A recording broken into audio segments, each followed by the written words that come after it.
നമസ്തേ പ്രിയമുള്ള പ്രേക്ഷകരെ, നാം ഇവിടെ ചർച്ച ചെയ്യുന്നു ജ്യോതിഷ വിഷയം നിങ്ങളുടെ ഇന്ന്. നിങ്ങളുടെ ഇന്ന് നാം ചർച്ച ചെയ്യുന്നത് ഇന്നൊരു പുത്തൻ മാസത്തിൻ്റെ വർഷത്തിൻ്റെ ആരംഭമാണ്. കേരളം വിട്ടുകഴിഞ്ഞാൽ പല സ്ഥലത്തും മേടമാസം 1-ാം തീയതി പുത്തൻ വർഷത്തിൻ്റെ ആരംഭമാണ്. ഇന്ന് 1201 മേടമാസം 1-ാം തീയതി, അതായത് 2026 ഏപ്രിൽ മാസം 17-ാം തീയതി. സാധാരണഗതിയിൽ മേടം 1 ഏപ്രിൽ 14-ാം തീയതിയാണ് നാം വിഷുവായി ആഘോഷിച്ച് വരുന്നത്. പക്ഷേ ഈ വർഷം, ഈ മേടമാസം സൂര്യൻ മേടത്തിൽ പകരുന്നത്, സംക്രമിക്കുന്നത് ചൊവ്വാഴ്ച കാലത്ത് 9:25 കാലത്ത്.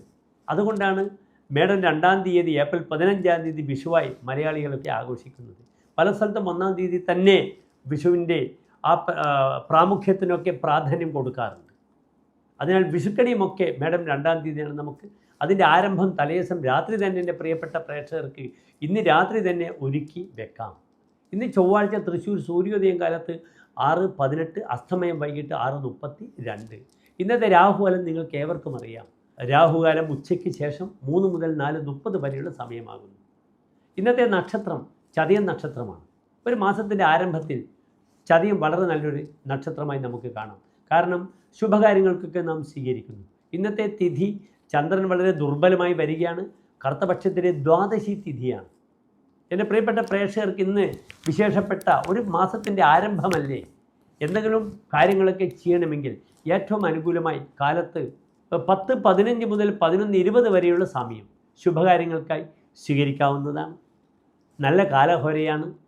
അതിനുമപ്പുറം മിഥുനൻ രാശിയാണ്. എല്ലാ ഗ്രഹങ്ങളും നല്ല സ്ഥാനത്തുള്ള സമയമാകുന്നു. അവിടെ ശനിയും ആദിത്യനും ബുധനും വ്യാഴവും ശുക്രനും ആദിത്യനും ചന്ദ്രനും രാഹുവും പോലും നല്ലൊരു സമയമാണ്. അതിനാൽ എൻ്റെ പ്രിയപ്പെട്ട പ്രേക്ഷകർക്ക് ഒരു പുത്തൻ തുടക്കം ഇന്നത്തെ ദിനം ആവട്ടെ, ഒരു ആരംഭമാകട്ടെ. ഞാൻ എൻ്റെ പഠനമായ ഗവേഷണവുമായി ബന്ധപ്പെട്ട വിഷയങ്ങൾ ഇന്ന് ആരംഭിക്കും. ഇന്ന് 10:25 എൻ്റെ പഠനം തുടങ്ങും. അതൊരു പുതിയ ഊർജം പ്രദാനം ചെയ്യപ്പെടട്ടെ. അലസതകളൊക്കെ മാറി ഏറ്റവും നന്നായി നിങ്ങൾ ആത്മപ്രഭാവം, വ്യക്തിത്വം, പൗരുഷം അപ്ലൈ ചെയ്യാനുള്ള സമയമാണ് എൻ്റെ പ്രിയപ്പെട്ട പ്രേക്ഷകർക്ക് ഞാൻ നൽകിയത്. ഇന്ന് നിർബന്ധമായും സർപ്പക്ഷേത്രത്തിൽ പോവുക, ആയില്യപൂജ, സർപ്പബലി ചെയ്യുക. നാഗാരാധന വളരെ നല്ലതാണ്. ഓം രാഘവേ നമഃ, ഓം കേതവേ നമഃ. അതിന് പുറമെ എൻ്റെ പ്രിയപ്പെട്ട പ്രേക്ഷകരെ, നിങ്ങൾ ധർമ്മദൈവ സങ്കേതത്തിൽ ഇന്ന് പോകണം. ഇവിടെ വിളക്കിലേക്ക് എണ്ണ, തിരി ഒക്കെ സമർപ്പിക്കുക. ധർമ്മദൈവം പ്രസാദിച്ചേ കുളിർപ്പൂ തറവാടുകൾ. ധർമ്മദൈവം പ്രസാദിക്കട്ടെ, തറവാട് നിൽക്കട്ടെ, അനന്തര തലമുറക്ക് സുഖവും സ്വസ്ഥതയും ആയുരാരോഗ്യ സൗഖ്യവും വരട്ടെ എന്ന് ഞാൻ പ്രാർത്ഥിക്കുകയാണ്. നല്ലൊരു വിഷു ദിനത്തെ എൻ്റെ പ്രിയപ്പെട്ട പ്രേക്ഷകർക്ക് പ്രാർത്ഥിച്ചുകൊണ്ട് നിർത്തുന്നു. നന്ദി, നമസ്തേ.